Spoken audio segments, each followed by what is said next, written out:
শবে বরাতের পক্ষে যারা পালন করি বা শবে বরাতের এই রাতকে আমরা গুরুত্ব সহকারে দেখি, আমরা কিছু বাড়াবাড়ি করি, আর যারা একেবারে করে না তারা একেবারে সারাসারি করে, ঠিক না? তো বিষয় হচ্ছে যে শবে বরাত হোক বা ইসলামী শরীয়তের কোনো আমল হোক, বাড়াবাড়িও করা যাবে না, সারাসারিও করা যাবে না। কোরআন হাদিস ইজমা কিয়াসে যতটুকুন আছে ঠিক এতটুকুনই আপনাকে পালন করতে হবে। তাছাড়া এর বাহিরে যেটা করবেন এটা আল্লাহর দরবারে কবুল হওয়ার সম্ভাবনা 1%ও নাই। অনেকে বলে থাকে শবে বরাত শব্দ কোরআন এবং হাদিসে নাই। আসলে তো নাই, সব ফার্সি শব্দ। বারাআত, রজনী, সব শব্দের অর্থ হচ্ছে ভাগ্য।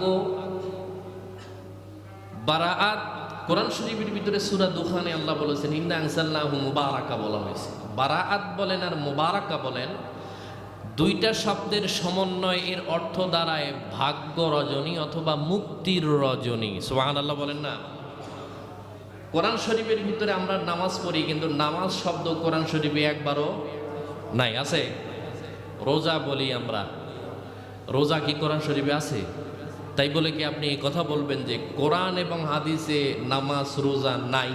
এই কথা বলা, হ্যাঁ, আপনি এটা শাব্দিক অর্থে বলতে পারেন যে কোরআন হাদিস শব্দটা, কোরআন হাদিসের ভিতরে রোজা এবং কি নামাজটা কোরআন শরীফের ভিতরে নাই, কিন্তু তাই বলে নামাজও নাই রোজাও নাই, এটা কি বলা যায়?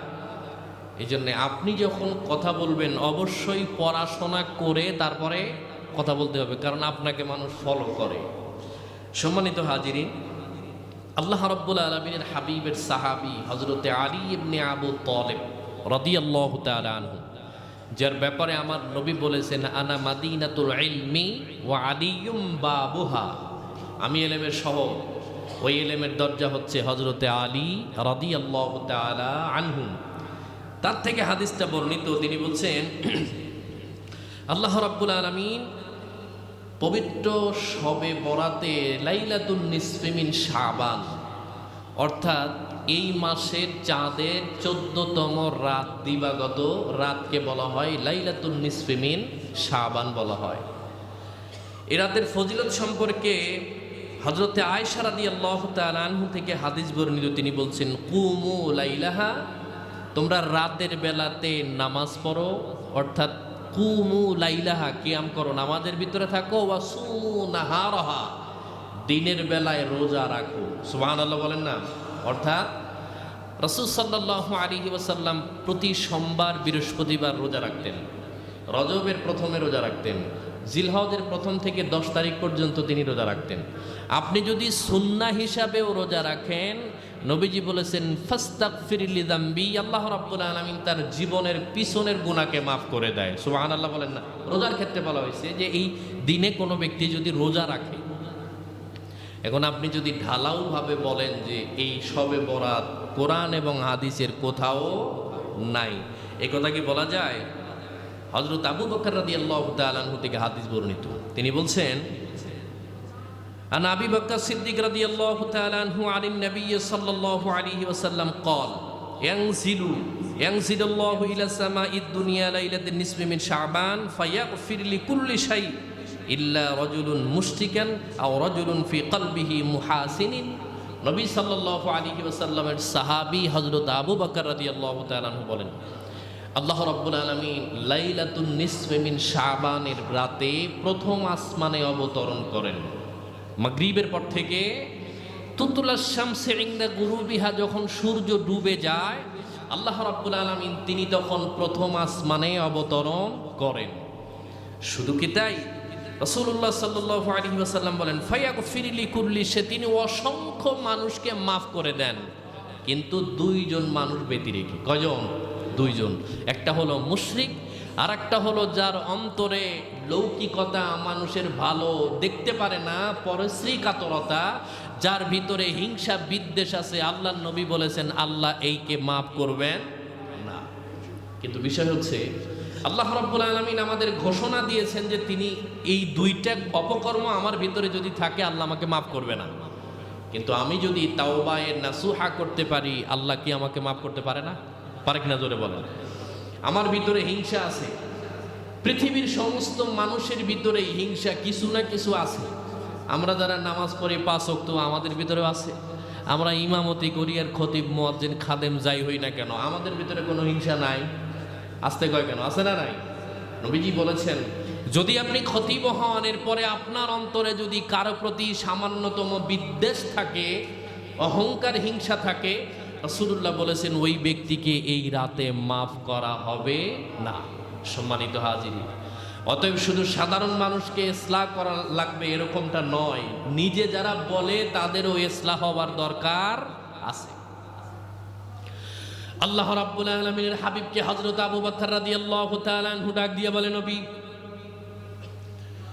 2 শ্রেণীর মানুষকে আল্লাহ রাব্বুল আলামিন মাফ না করার ঘোষণা দিয়েছেন। এই দিনই আল্লাহ রাব্বুল আলামিন শবে বরাতে 2 শ্রেণীর মানুষকে আল্লাহ মাফ করবেন না তিনি বলে দিয়েছেন। আর শবে কদরের ব্যাপারে বলা হয়েছে তিনি 7 শ্রেণীর মানুষকে মাফ করে না। কোরআনুল কারীমের ভিতরে বলা হয়েছে, ইন্না আনজালনাহু মুবারাকান ইন্না কুন্না মুনজিরিন। আল্লাহ রাব্বুল আলামিন বলেন যে এই রাতে শবে বরাতের রাতে আমি কোরআন নাজিল করি। কিন্তু আল্লাহ আমার অন্য জায়গায় বলে, ইন্না আনজালনাহু ফি লাইলাতিল কদর শাহরু রমাদান আল্লাযী উনজিলা ফীহিল কুরআন। আল্লাহ রাব্বুল আলামিন তিনি ডাক দিয়ে কয়, আমি রমজানুল মুবারকে কোরআনুল কারীম নাজিল করে দিয়েছি। তাহলে 2টা কথার সাংঘর্ষিক, একটা বলেছে লাইলাতুল মুবারাকা অর্থাৎ শবে বরাতের রজনী, আর এক জায়গায় বলেছে শবে কদর। তাইলে কোনটা সঠিক? তাফসীর ইবনে কাসির প্রণেতা ডাক দিয়ে বলে, শোনো, 2টা মত গ্রহণযোগ্য। আল্লাহ রাব্বুল আলামিন এই শবে বরাতের রজনীতে কোরআন নাজিল হওয়ার সিদ্ধান্ত নিয়েছেন। সুবহানাল্লাহ বলেন না? কি বলেছেন? পবিত্র রমজানুল মুবারকে শবে কদরে কোরআন নাজিল হবে। কিন্তু আল্লাহ রাব্বুল আলামিন শবে বরাতের রজনীতে কোরআন নাজিল হওয়ার সিদ্ধান্ত নিয়েছেন। শুধু তাই নয়, জিবরাইল আলাইহিস সালামকে ডাক দিয়ে বলে, জিবরাইল তুমি শোনো। তার হাতে একটা লিস্টি ধরিয়ে দেওয়া হয়, তুমি লিস্ট করো এই শবে বরাত থেকে পরের শবে বরাত পর্যন্ত কতজন শিশু ভূমিষ্ঠ হবে, কয়জন দুনিয়া থেকে চলে যাবে, পৃথিবীর ভিতরে কে কতটুকুন আমল করবে, কতটুকুন রিজিক প্রাপ্ত হবে, কতটুকুন সুস্থতা থাকবে, হায়াত তার নির্ধারিত করে দেওয়া হয়। জিবরাইল আলাইহিস সালাম আল্লাহর নবীর কাছে এই কথা পেশ করার পরে আল্লাহর নবী চোখের পানি ফেলে দিয়ে ডাক দিয়ে বলে, আফসোস, এই নির্দেশনা পাওয়ার পরে আমার এমন কিছু উম্মত আছে তারা 1 বছরও বাঁচবে না, কিন্তু তারা দুনিয়া নিয়ে এমন ব্যস্ত হয়ে গেছে অথচ তার লিস্টিটা মৃত মানুষের খাতায় উঠে গেছে। ঠিক না? আল্লাহ রাব্বুল আলামিন তিনি বলে দিলেন, ইন্না আনজালনাহু মুবারাকান ইন্না কুন্না মুনজিরিন। আল্লাহ রাব্বুল আলামিন পবিত্র শবে বরাতের এই রজনীতে কোরআন নাজিল হওয়ার সিদ্ধান্ত তিনি নিয়েছেন। আর আল্লাহ নাজিল করেছেন রমজানুল মুবারকের শবে কদরের রাতে। বলেন তো, আমরা কারো কাছে কোনো কিছু চাইতে গেলে আমাদের কিছু কিছু বিষয় আছে যেগুলি দরখাস্ত করে ওই দিনই পাওয়া যায় না, কিছুদিন পরে সেইটা পাওয়া যায় না। সংসদ ভবনে বিল যেদিন উত্থাপন করা হয় পাশ ওই দিন না হলেও কয়েকদিন পরে হয়, কিন্তু গ্রামে বাজেটটা আসতে আসতে 2-3 মাস সময় লাগে না? আল্লাহ রাব্বুল আলামিন পবিত্র এই শবে বরাতের রজনীতে লাইলাতুন নিসফি মিন শাবান এই রাতে তিনি সিদ্ধান্ত নিলেন কোরআন নাজিল করবেন। জিবরাইল আলাইহিস সালামকে ডাক দিয়া বলল, আমি আমার নবীর উপরে কোরআন নাজিল করব, সিদ্ধান্ত নিলাম। ফেরেশতাদের ভেতরে সকলেই আল্লাহ রাব্বুল আলামিনের এই কথার সম্মতি জ্ঞাপন করলেন। জিবরাইল আলাইহিস সালাম তিনি ডাক দিয়া বলে, মালিক, এই পৃথিবীর ভিতরে এমন এমন মানুষ বর্তমান জামানাতেও আছে, কিয়ামত পর্যন্ত মানুষ থাকবে, তারা নতুন বাড়ি নির্মাণ করার জন্য প্রস্তুতি গ্রহণ করেছেন, কিন্তু আমি দেখছি তার নামটা লিস্টিটা আছে মরা মানুষের খাতায়। এই জন্য আল্লাহ রাব্বুল আলামিন সূরা মুলুকের ভিতরে বলেছে, তাবারাকাল্লাযী বিয়াদিহিল মুলকু ওয়া হুয়া আলা কুল্লি শাইইন কাদির আল্লাযী খালাকাল মাউতা ওয়াল হায়া। আল্লাহ তিনি বলেছেন, আমি মানুষকে আগে মরণ নির্ধারণ করেছি, তারপরে আমি তারে জীবন দিয়েছি। আল্লাহ রাব্বুল আলামিন বলেন, দুনিয়ার মানুষ তোমরা শোনো, তুমি আগে মরা, তুমি কয়দিন বাঁচবে, কোথায় যাবে, কি খাবে, কতটুকু উপার্জন করবে, সব আমি লিপিবদ্ধ করে দিয়েছি। মরার সুসংবাদটা আল্লাহ রাব্বুল আলামিন পৃথিবীর সমস্ত মানুষকে দিয়ে দিয়েছেন। এরপরে আল্লাহ কয়, আমি তোমার জীবন জীবিকা নির্ধারণ করেছি মরার লিস্টির পরে, এর আগে নয়। এই জন্যে দেখবেন এমন মানুষ আমাদের সামনে থেকে দুনিয়া থেকে চলে যায় যার বডিতে কোনো অসুখ বিসুখ কিচ্ছু নাই, হঠাৎ করে মরে গেছে না। আমরা বলি অকাল মৃত্যু না, এটা অকাল মৃত্যু বলে না, এটা আল্লাহর পক্ষ থেকে নির্ধারিত হয়ে গেছে, তিনি ওই দিনই মারা যাবে। আল্লাহর হাবিব সাল্লাল্লাহু আলাইহি ওয়াসাল্লামকে আবু বকর রাদিয়াল্লাহু তাআলা আনহু ডাক দিয়ে বলেন, ইয়া রাসূলুল্লাহ, আল্লাহ রাব্বুল আলামিন দুই শ্রেণীর মানুষকে কি কারণে মাফ করবে না, তিনি যদি মাফ নিতে পারে? আল্লাহ বলেছেন মুশরিককে আল্লাহ মাফ করবে না, কিন্তু আমাদের ভিতরে যারা শিরিককারী আছি আজকে যদি তাওবা করি আল্লাহ আজকের পরের থেকে আর শিরিক করব না। আপনি যদি আজকে আল্লাহর দরবারে সিদ্ধান্ত নিতে পারেন, আল্লাহ তাআলা ডাক দিয়ে কয়, আমি তার তওবাকে কবুল করে তার পিছনের গুনাহগুলিকে মাফ করে দেই। সুবহানাল্লাহ। পৃথিবীর কোন নবীর উম্মতকে এই ফয়সালা দেওয়া হয় নাই। আপনি যত বড় গুনাহ করেন না কেন, শুধুমাত্র কিছু কিছু জিনিস, কিছু কিছু রাত, কিছু কিছু সেক্টর আল্লাহ রাব্বুল আলামিন শুধুমাত্র উম্মতে মুহাম্মাদির জন্যই দিয়েছেন, যেটা অন্য কোন নবী অথবা অন্য কোন নবীর উম্মতদেরকে দেওয়া হয়। আল্লাহ রাব্বুল আলামিনের হাবিবের সামনে হযরতে মুআজ বিন জাবাল রাদিয়াল্লাহু তাআলা আনহু তিনি ডাক দিয়ে বলে, ইয়া রাসূলুল্লাহ, আল্লাহ রাব্বুল আলামিন তিনি বলেছেন মুশরিককে এই রাতে মাফ করবে না, আবার বলেছেন হিংসাবিদদের যার ভিতরে থাকবে তাকে আপনি মাফ করবেন না। আল্লাহ বলেছে আপনি নিজের মুখে বলেছেন, কিন্তু আমি আপনাকে বলি, আল্লাহ রাব্বুল আলামিনের কাছে কোনো ব্যক্তি যদি তাওবা নাসুহা করতে পারে, আপনি অনুমোদন বলে দেন, আপনি বলে দেন আল্লাহ কি তাকে মাফ করবে কি করবে না? আল্লাহ রাব্বুল আলামিনের হাবিব চোখ বন্ধ করে সাহাবায়ে কেরামদের সামনে বসা জিবরাইল আলাইহিস সালাম কোরআনের আয়াত দিয়ে নাজিল হয়ে গেলেন। ডাক দিয়ে বলল, কুল ইয়া ইবাদিয়াল্লাযীনা আসরাফু আলা আনফুসিহিম লা তাকনাতু মির রাহমাতিল্লাহ। কারণ এই রাতকে বলা হয় লাইলাতুর রাহমা, বিশেষ রহমতের রাত। লা তাকনাতু মির রাহমাতিল্লাহ, ইন্নাল্লাহা ইয়াগফিরুয যুনুবা জামিআ, ইন্নাহু হুয়াল গফুরুর রহিম। হযরত আবু বকর রাদিয়াল্লাহু তাআলা আনহু এই আয়াতের উদ্ধৃতি দিয়া আল্লাহর হাবিবকে একটা কথা মনে করায় দিলেন। জিবরাইল আলাইহিস সালাম হযরত আদম আলাইহিস সালামের কাছে টোটালি এসেছিলেন মাত্র 11 বার, হযরত নূহ আলাইহিস সালামের কাছে 26 বার, আইয়ুব আলাইহিস সালামের কাছে 18 বার এসেছিলেন, হযরত নূহ আলাইহিস সালামের কাছে 42 বার, সুলাইমান আলাইহিস সালামের কাছে 107 বার, ইব্রাহিম আলাইহিস সালামের কাছে এসেছিলেন জিবরাইল আলাইহিস সালাম 86 বার। কিন্তু আমার আপনার নবী, রহমতের নবী, বরকতের নবী, মদিনা ওয়ালা নূরে মুজাসসাম হাবিবুনা কুদওয়াতুনা ইমামুনা, আল্লাহর হাবিবের কাছে জিবরাইল আলাইহিস সালাম এসেছেন 24,000 বার। সুবহানাল্লাহ বলেন না, কয়বার? 24,000। অর্থাৎ নবীজির যেখানে প্রয়োজন পড়েছে জিবরাইল আলাইহিস সালামকে আল্লাহ সেখানেই পাঠিয়ে দিয়েছেন। আল্লাহর হাবিব সাল্লাল্লাহু আলাইহি ওয়াসাল্লামের স্ত্রী হযরতে আয়েশা রাদিয়াল্লাহু তাআলা আনহা থেকে হাদিস বর্ণিত, তিনি বলেন, আমি মাঝে মধ্যে ঘরের ভিতরেও দেখতাম যে দাহিয়া কালবি নামক এক লোক, তিনি ঘরে কথা কয়, কিন্তু আল্লাহর নবী জানে যে এখন পর্দার আয়াত নাজিল হয়ে গেছে, তারপরেও তিনি কেন আমার ঘরের ভিতরে আসে? আমি আমার নবীকে জানতে চাইলাম তার কাছে।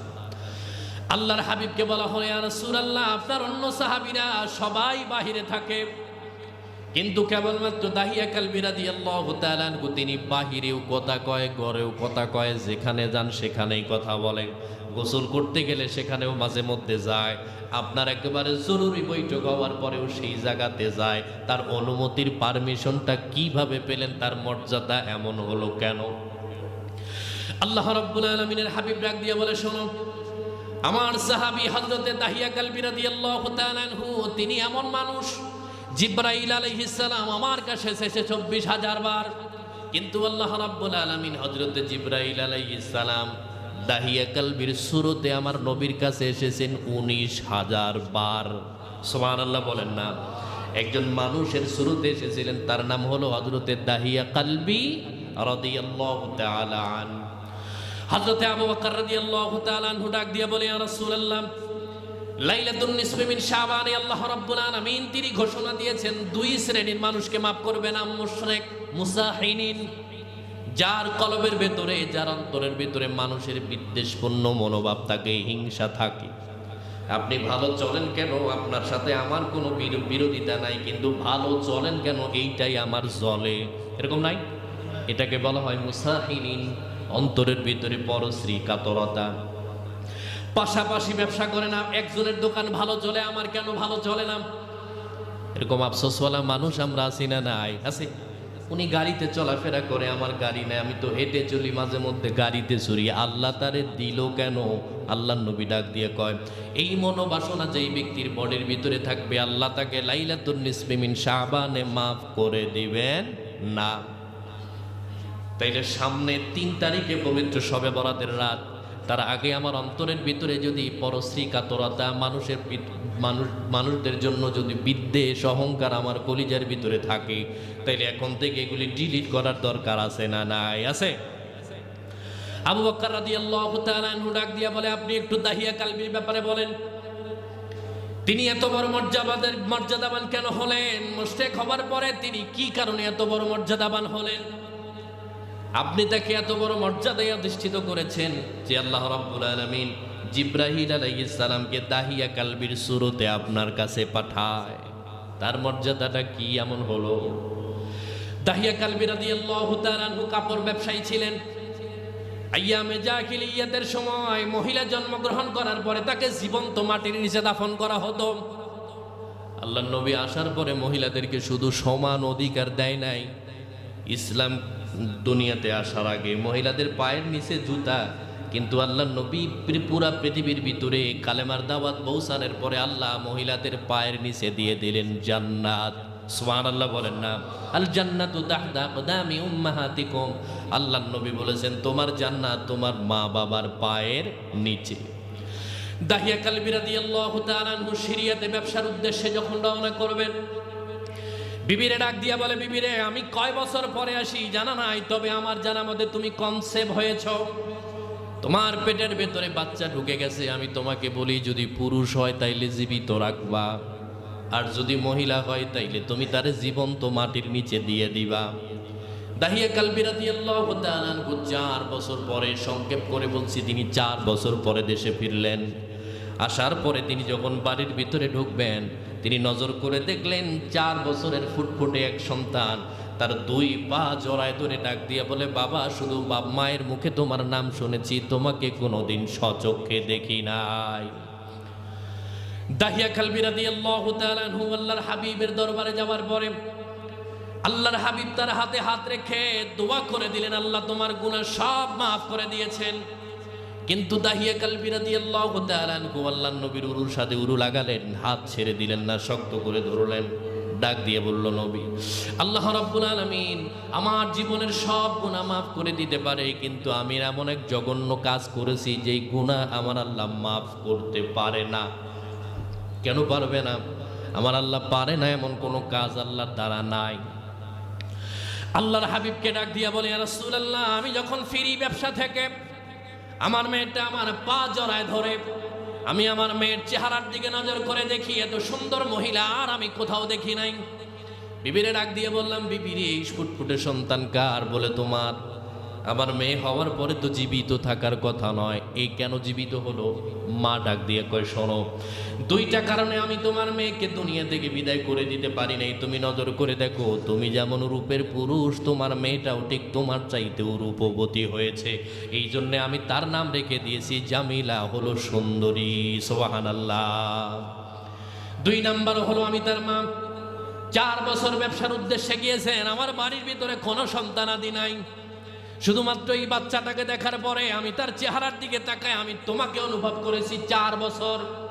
এই জন্যে আমি আমার মেয়েকে জীবন্ত মাটির নিচে দাফন করে দেই নাই। তুমি কি বলতে চাও বলো? ওগো নবী, আমি যখন রাতের বেলায় বিবির সাথে ঘুমিয়ে পড়ি, মাঝখানে আমার মেয়েটা একবার আমার গলা চেপে ধরে, আবার তার মায়ের গলা চেপে ধরে, বুকের উপরে চড়ে বসে, মাঝে মধ্যে আমার দাড়ি ধরে, আমার চুল ধরে, আর গলা ধরে ডাক দিয়া বলে, বাবা বাহির থেকে যখন লোকজন খেলাধুলা করার জন্য যায়, ওই মাঠের ভিতরে আমিও যেতাম, যে যার যার মতো তার বাবার হাত ধরে বাড়ির দিকে রওনা করত। কিন্তু আমি সন্ধ্যা হওয়ার পরেও মনের ভেতরে আবেগ নিয়ে আমি বসে থাকতাম, আমার বাবা কখন আসবে, আমার বাবার হাত ধরে আমিও তাদের মতো বাড়ি যেতে চাই। নবী, সব আল্লাহ আমারে মাফ করতে পারে, এইটা মাফ করতে পারে না। রাসূলুল্লাহ শুনছেন, চোখ থেকে পানি ফেলছেন।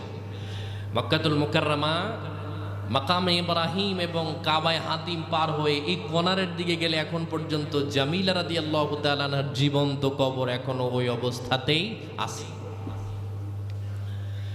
ইয়া রাসূলুল্লাহ, ইয়া হাবিবাল্লাহ, আমি আমার স্ত্রীকে সকালবেলা বললাম, তুমি আমার মেয়েকে সুন্দর পরিপাটি করে সাজায় দাও, আমি একটু দাওয়াত খাওয়ার জন্য রওনা করব। গেলাম, আমি যখন অদূরে চলে গেলাম আমার মেয়েকে নিয়ে, যখন দেখি আমার বাড়ি ঘর কিচ্ছু দেখা যায় না, পাহাড় অতিক্রম করে বালু, একেবারে বালুর উপরে চলে গেলাম।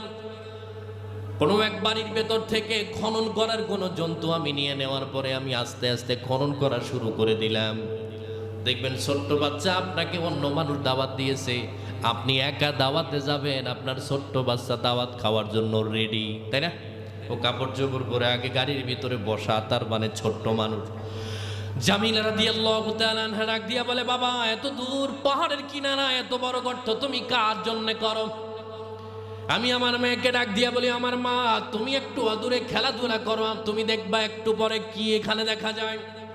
ওগো নবী, আমি যখন বালু থেকে, গর্ত থেকে যখন বালিগুলি নিজের হাত দিয়ে সরাই, আমার দাড়ির ভেতরে, আমার মাথার ভেতরে, গোটা বডির ভিতরে মাঝে মধ্যে বালুর কণা, পাথরের কণাগুলি লাগে।